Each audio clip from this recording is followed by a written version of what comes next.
There is a world where you can have sweets in your home and not want to consume all of them at one time. KT Smith is a nutritionist and a runner who's helping people rewrite how they think about food and health. With a diverse background as a clinician and integrative health practitioner, she teaches how to build a relationship with food that feels freeing and sustainable.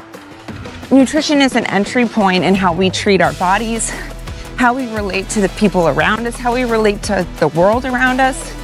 But if you are having a hard time even understanding why it is you're reaching for whatever snack you love and you can't stop, then it's gonna be really hard to get to that next step. So, and if I were to talk to my dietitian would say, where's the color?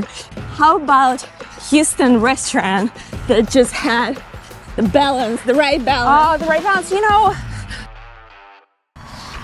Good morning, runner viewers. And good morning, KT. Good morning. Excited to start the run here today.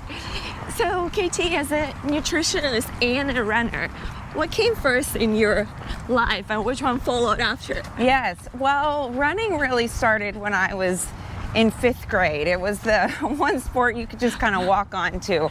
But I quickly found that it was a space for me to kind of get more in tune with my body and just, you know, enjoy movement, which I think as a kid is important, is, you know, throughout the lifespan is important.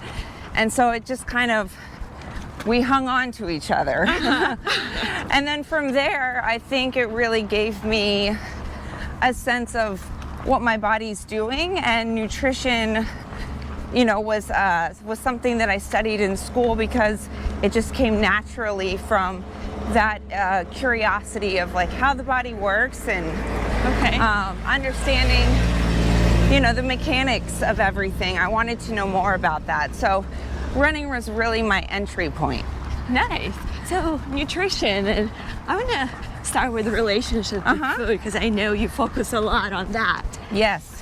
Why do you think many of us know what a healthy meal looks like? what do we eat in terms of healthy, but we still have that feeling of anxiety or guilt around food? Yes, you know, it's funny because food is demonized so often. You know, it's either good or it's bad. And so it can create this really treacherous landscape, you know, every time you go to consume something. And so the relationship with food is really fundamental to how we nourish ourselves.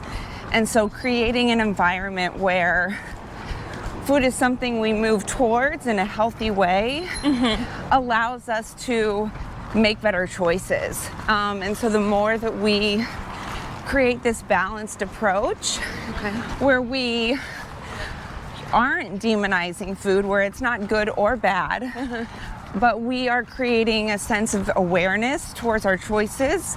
We are paying attention to what we're eating, how it's making us feel, and then using whatever data we get from that to then make the next best choice, versus just living in the mind and saying, oh, I'm not supposed to be eating this, I'm not supposed to be eating this, because what you resist really does persist. So if you keep telling yourself, I shouldn't do this, I shouldn't do this, I shouldn't do this, but all you can think is, I want to do this, I want to do this, I want to do this. Yeah. Then it makes it really hard to engage with that in a way that is healthy. I mean, there is a world where you can have sweets in your home and not want to consume all of them at one time.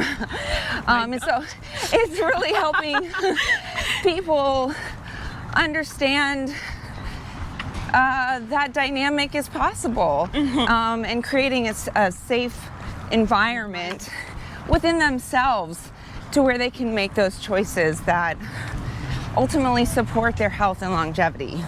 So how do we then start establishing that healthy relationship? Yeah, safety is really, really at the heart of it. So understanding that in order for you to want to create this environment where you can have a more balanced relationship, that you have to have a sense of psychological safety and self-compassion. Safety in terms of? It's that okay, so guilt, let's say, if you feel really guilty about eating something, Okay. then that sense of safety isn't necessarily going to give you the ability to inquire. You're going to be restricted. You're going to be constricted. There's going to be this sense of like turning away from, or I'm bad, or I'm making the wrong decision. I see. And then from there, it's just going to be this kind of like psychological mind game.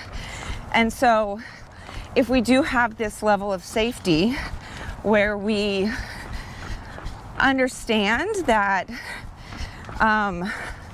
the choices we make aren't good or bad as much as they are giving us information as to how we want to feel, then from there we can get curious about, okay, when I eat this slice of pizza, do I feel good? Maybe I do. If I don't, then maybe I choose something different. But that's really at the heart of this balanced approach. Yeah. Okay. So once we start making more informed decisions, Yes. what do we do after? How do we create that sense of safety around food? I like that you say informed, because it really is, if we look at ourselves as like scientists, we're gathering data. So if we're paying attention to the foods that we're eating, how they make us feel, we're creating that spaciousness of awareness. Then from there, we can get curious and say, oh, okay, when I eat this, I don't feel very good. And then, if you made a poor decision, then you give yourself self-compassion and say, it's okay. It's okay that I made that decision. It's okay, I get to choose a different decision next time. And then from there, then you might choose something that is more wholesome. And then that's when I can really have conversations with my clients where, okay, what's on the plate? How many colors do you have? Like you're wanting to kind of figure out what your macros are. Let's talk about that. But in order to get there, we have to make sure that that person feels that sense of psychological safety. I see. Okay. So I want to talk about something that many people silently struggle with. Yeah. That food addiction. Yes. When the food has control over you. Yes, yes. What is food addiction from nutritional and from psychological standpoint? So, addiction has many different colors. And food is something that we all need in order to survive. And if we have different needs or emotions that are suppressed or unmet, food is a very natural thing to grab for. We have these five senses, and eating really brings out this sense of pleasure. And so when we are engaging in different activities that bring us pleasure, one being food where we're eating, breakfast, lunch, and dinner, or snacking throughout the day, that then can become a challenge if we are not in a healthy relationship to our needs, or what might be the emotional undercurrent of a situation, or how we're feeling at any given time. And so food addiction is something that, we all have experience with at various times, or, maybe not addiction per se, but we all have an experience where maybe we've wanted something too much or can't stop thinking about something. And there are, of course, eating disorders and whatnot. But generally speaking, the more that we can begin to get curious about what these needs are that might be driving that desire to snack constantly. Maybe it's the sense of anxiety, the uncertainty of a situation. Then we can begin to untangle that, okay, this has nothing to do with the food. This has more to do with worrying about something that's going to happen in the future that I can't control. And when you can create space around that, then it allows you to make a more informed decision, a more informed next step. So let's explore that. Yes. For instance, so for instance, I am snacking all the time, right? Yes.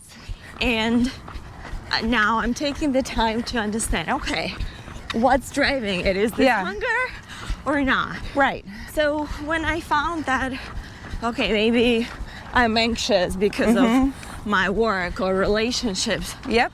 What's then? And because the causes that anxiety, right? Do I work with nutritionists or psychologists? It's funny. I have so many clients who say, I don't really know what you are. Are you a therapist? Are you a dietitian?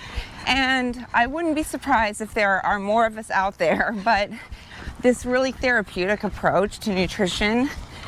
Nutrition is an entry point in how we treat our bodies, how we relate to the people around us, how we relate to the world around us. And so it's hard to completely separate the two. But there are dietitians out there who can help you kind of untangle some of that in a way where, you're not foregoing one for the other. So why do we get addicted to certain foods, like processed food, and not apples or salmon? Yeah, right. That's a great question, because those are highly palatable. There's a lot of sugar content, there's a lot of salt content, fat, and when you mix all of that together, it tastes really, really good. And then when you eat it, and the body's not really registering that you've eaten calories, let's say you're gonna eat those cheese puffs. Okay. You don't even have to try to eat those cheese puffs. They just dissolve in your mouth. And so when the body is not registering that mastication where you're chewing, digestive enzymes aren't being activated, then you are still hungry and you still want food. But you've just ingested this calorically dense snack. It just becomes this cycle and you want more of that. And so once you begin to pay attention, so for instance, in a very realistic example, you love cheese puffs. You eat them all the time. If you can begin to understand, why am I snacking? What's driving me?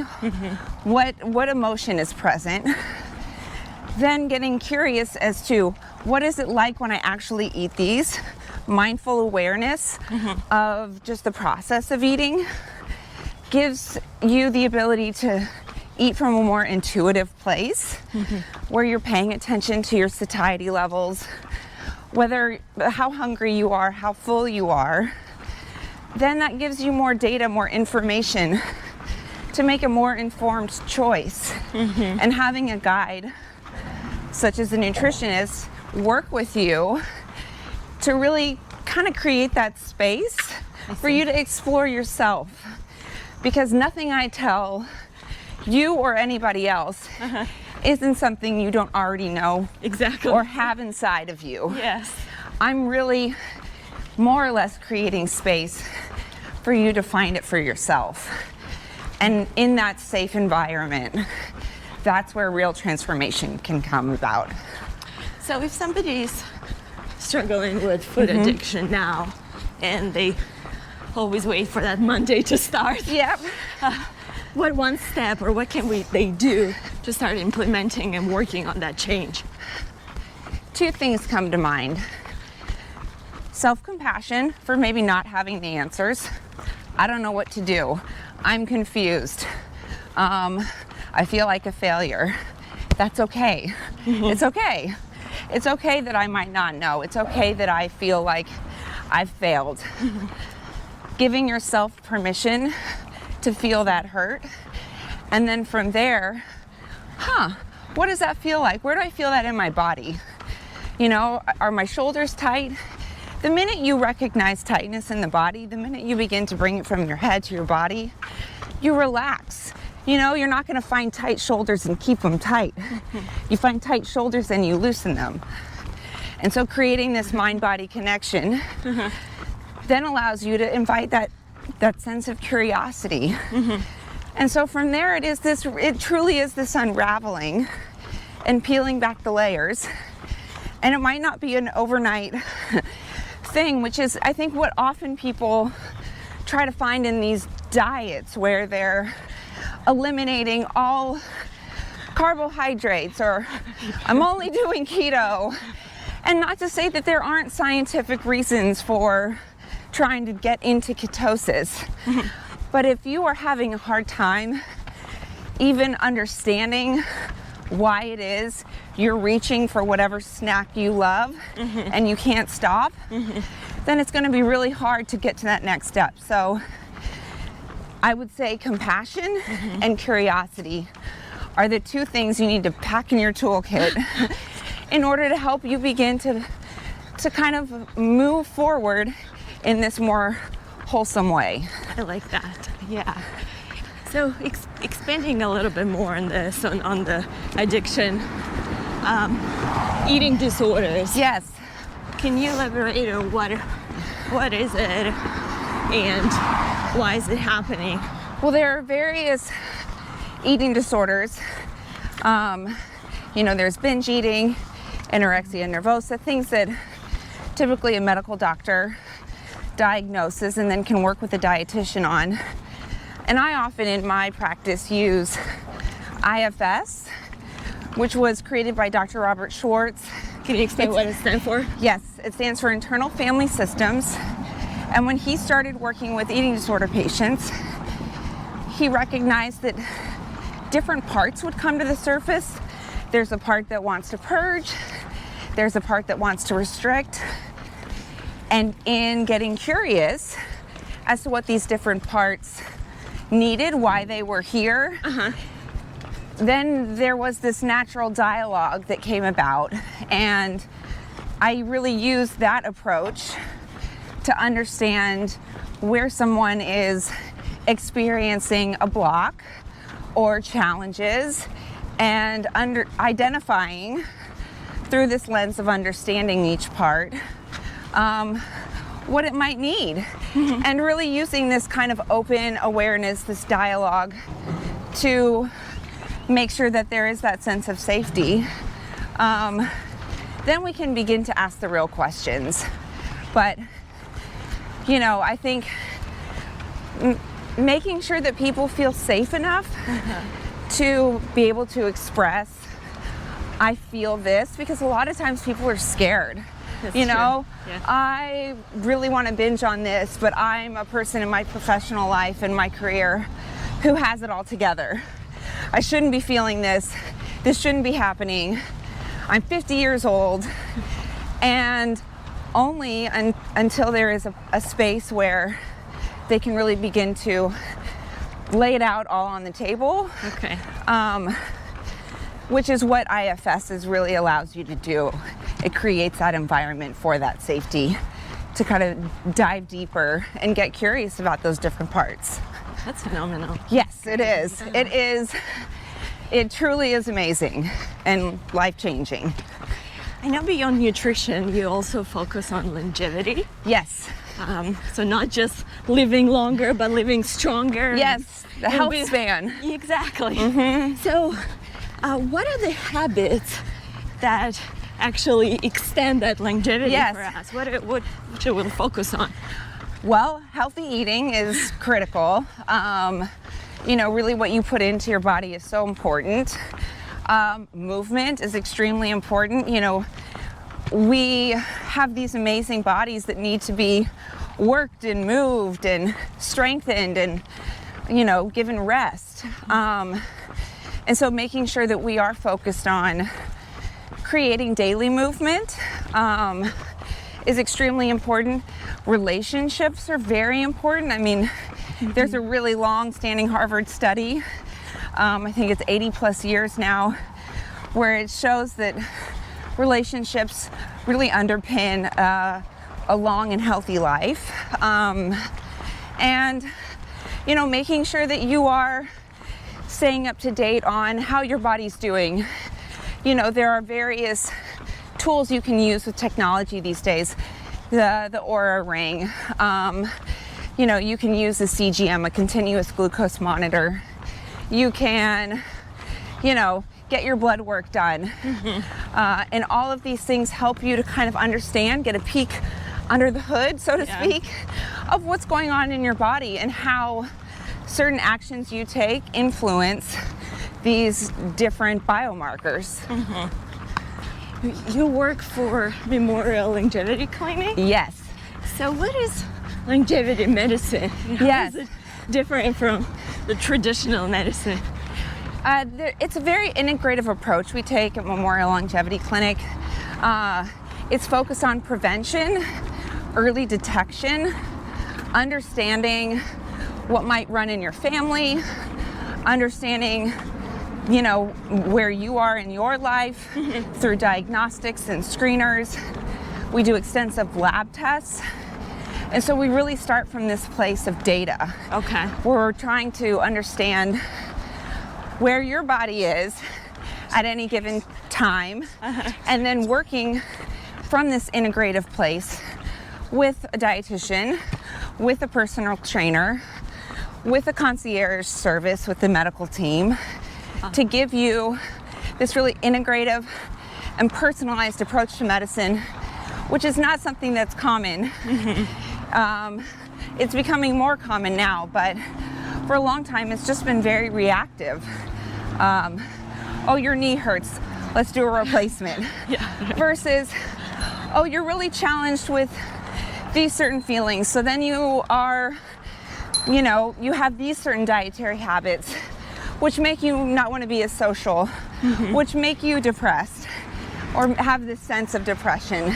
And so really beginning to look at it holistically, which is something that we take very seriously at the Memorial Longevity Clinic, and which is what our whole team prides ourselves on.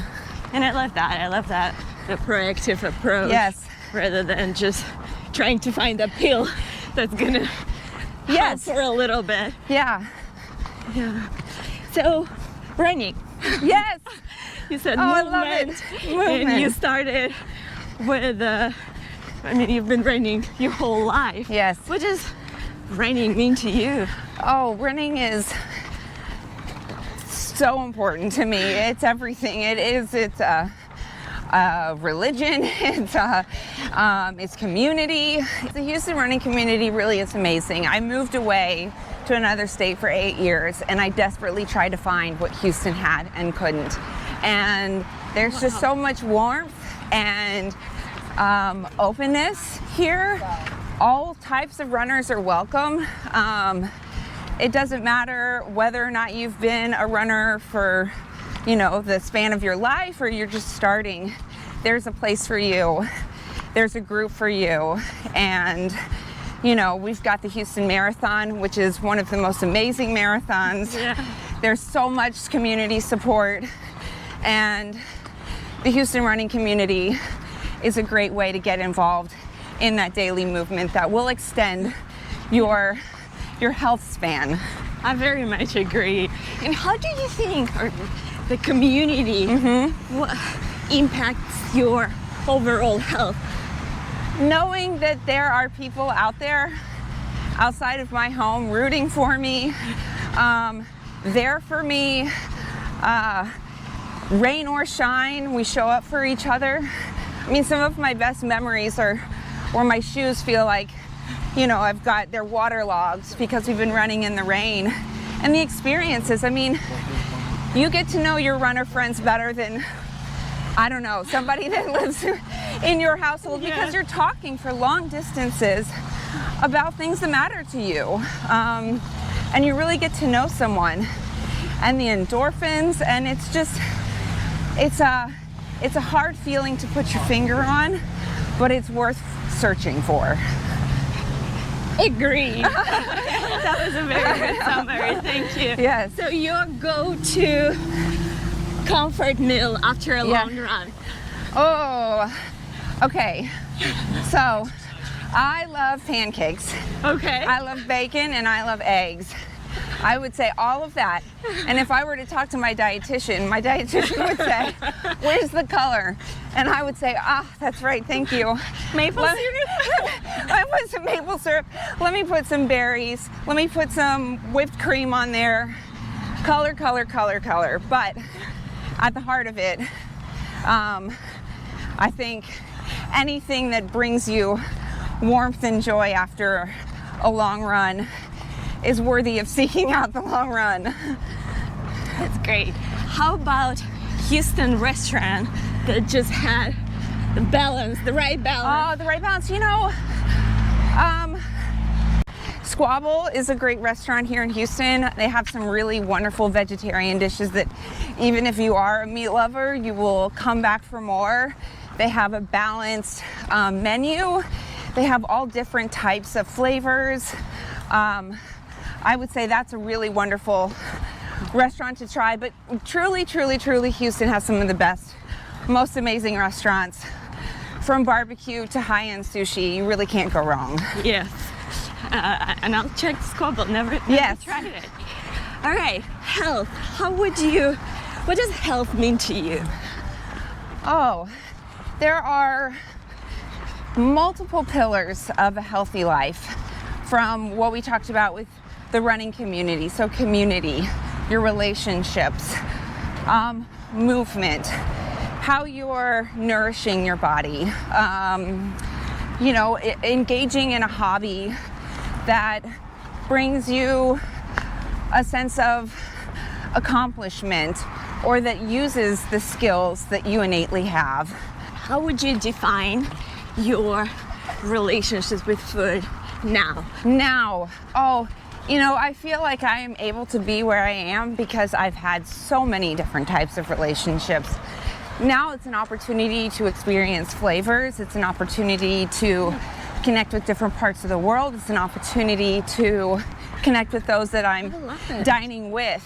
And color is it makes you want to eat, when your plate is colorful, when you're eating the rainbow, when there is something enticing on the plate that looks good.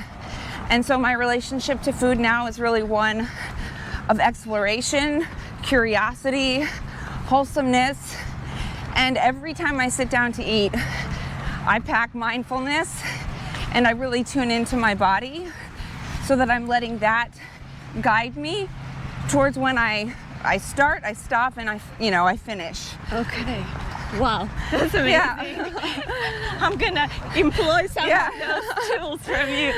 KT, it's been a pleasure. Yeah, thank you. And learning from you. If people wanna learn more where they can follow you or follow along your journey. Yes, well, so I have a private practice, Coco Lake. I have 3 daughters, and that name is based on their names. CocoLake.co is my website. And then I'm not super active on social media yet, but you can find me on Instagram. All right. Thanks a lot. Yes. It's been a pleasure. Thank you. Hopefully to see you at Houston Hub. I know.